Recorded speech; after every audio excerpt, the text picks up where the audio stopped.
to get this out the way. This is a review for TT Island. Man, you're looking at some of the settings right here. We're going to go through pretty much all aspects of this game right now. Now, this game just launched today. I have actually had it since Friday last week. Huge shout out to Maximum Games, publisher of the game. They hooked me up with a review copy. So full disclosure, I did get a review copy. Now, even though I got the review copy and all that, under no circumstances are they influencing my review. This is all my thoughts. Now, I had seen somebody was asking about this game in the comment section on a different video I had watched, and they were asking, can you use the right thumbstick to throttle and brake? Yes you can.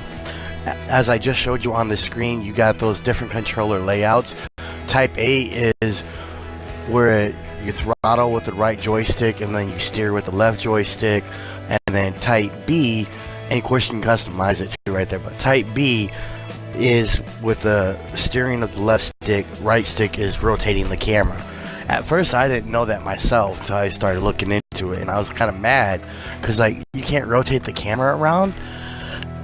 It kind of made me mad, but then I realized you can move the camera around like that. So although I would like it more if rotating the camera, you could, as you're rotating around the bike, you could look behind you. Because that is one thing I noticed that was not quite on par, is when you try to look behind you to see what's going on behind you, you really don't get that ability. Now, when you have the controller set to type A, where throttle is your right joystick, you can hit down on the D-pad and look behind you and have a perfect view. So that's something I would like to see maybe fixed up a little bit in a future update or something. And now, I've been trying to track down this information since last Thursday. I can't find it anywhere online. I've been looking, I've been contacting different people and outlets trying to find this information. As far as what the Xbox One X enhancements entail, it doesn't really exist. I mean, it does have Xbox One X enhancements, don't get me wrong, but as far as knowing, is it native 4K, is it dynamic 4K, and this is all the bikes in the game we're looking at. We're going to talk about that in a second. Checkerboard rendering 4K, I mean, what is it? Now, from what I can tell, it does not support HDR, and that's a disappointment. Even though my 4K TV does not support HDR, it's not good to see that this new game that just came out does not support HDR on a game like this. I mean, if it's enhanced with the Xbox One X, it should have HDR. Now, I don't know if the PS4 Pro version has HDR. Like I said, I couldn't find any information for resolutions, frames per second, for any of the consoles. PC actually comes out at a later date, I believe March 27th, if I'm not mistaken. But that is something that I'd like to see. I'd like to just know. I mean, playing the game, I think it is pretty much at 60 frames per second, because it's a closed circuit. And I mean, the circuit itself, the Isle of Man, is beautiful. And I'll be the first to admit, I honestly know nothing about the Isle of Man, what it actually is. And as I've been reading about it the last day or two, it is incredible. And unfortunately, I was not able to put this video in 4K. I tried to, but due to complications with my Xbox and my laptop and the inability of Upload Studio to support the use of 4K video, I'm not able to do it that way. I would have to use my laptop. My laptop just rendering 4K video and all that, it's just not gonna happen. Not gonna happen on my laptop. So the video I'm putting out is in 1080. So just full disclosure of that, it's in 1080. So the game itself, whether it's dynamic resolution, whether it's native 4K, it does look very nice on the Xbox One X. Like I said, I do believe it is at 60 frames per second, being a closed circuit. Because most racing games that are on closed circuits nowadays are at 60 frames per second. Now, I did notice a few issues and hiccups here and there where it may be a little bit of frame rate drop. I wouldn't call it anything significant. I would call it minor, barely noticeable unless you're really looking hard. But this is the kind of stuff that can easily get fixed in an update if there is an issue there. Now, another thing I wanted to bring up and talk about is the bikes. As I showed you guys all the bikes in the game, I'm thinking a new motorcycle racing game. I wonder what kind of Ducatis they're gonna have. Was I disappointed or what to see no Ducatis in the game? I mean, you think super fast, super sports, just extreme bikes, you think Ducati, and it's not in the game. So I don't know if they're planning that at a later date for an expansion or some update.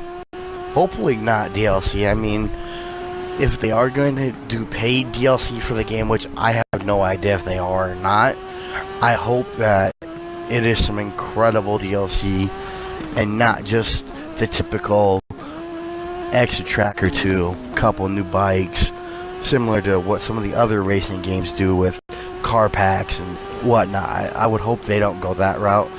I would like to see the game go on a route of giving you some new bikes, maybe a new track or two every now and then as free updates.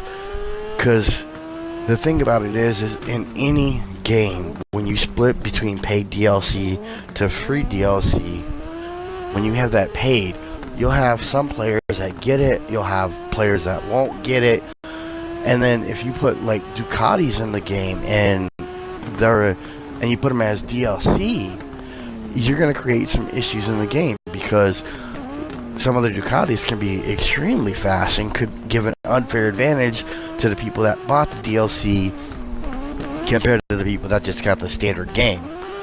So that could be an issue. So my advice to the developers and the publisher, Big Ben, and I did catch the developer name. But I know I'm gonna butcher it, and I apologize. It's like KLOYNTIN,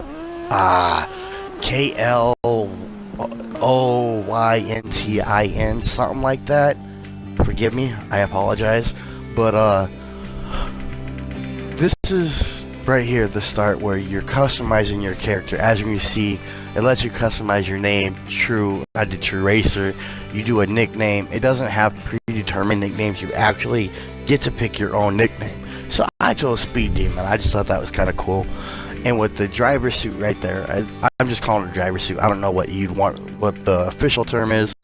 I just want something bright, something colorful, just something kind of lively.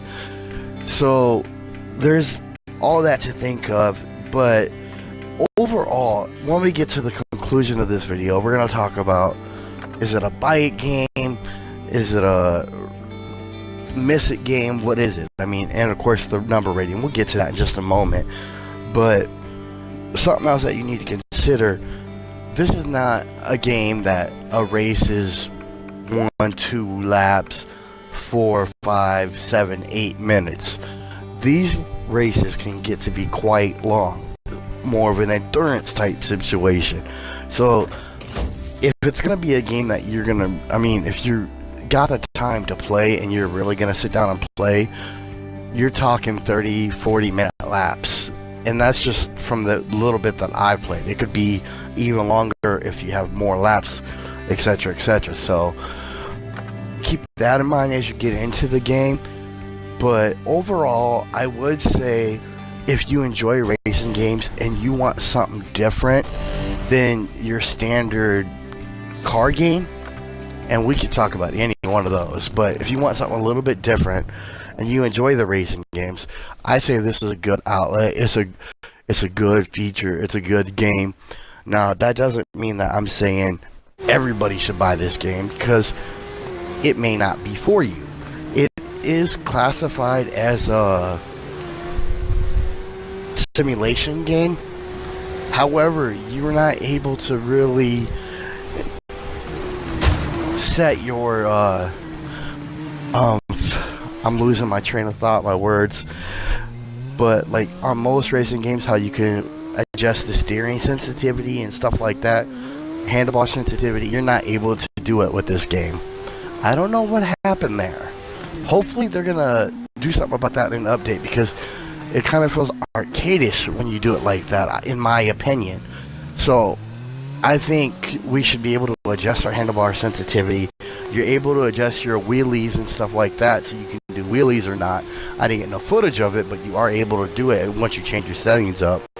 But overall, I'm going to go ahead and give the game 8.5, because I do feel like it is a good game.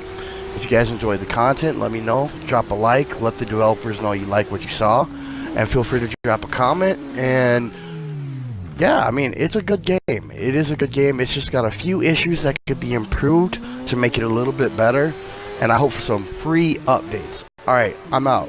Don't forget to subscribe.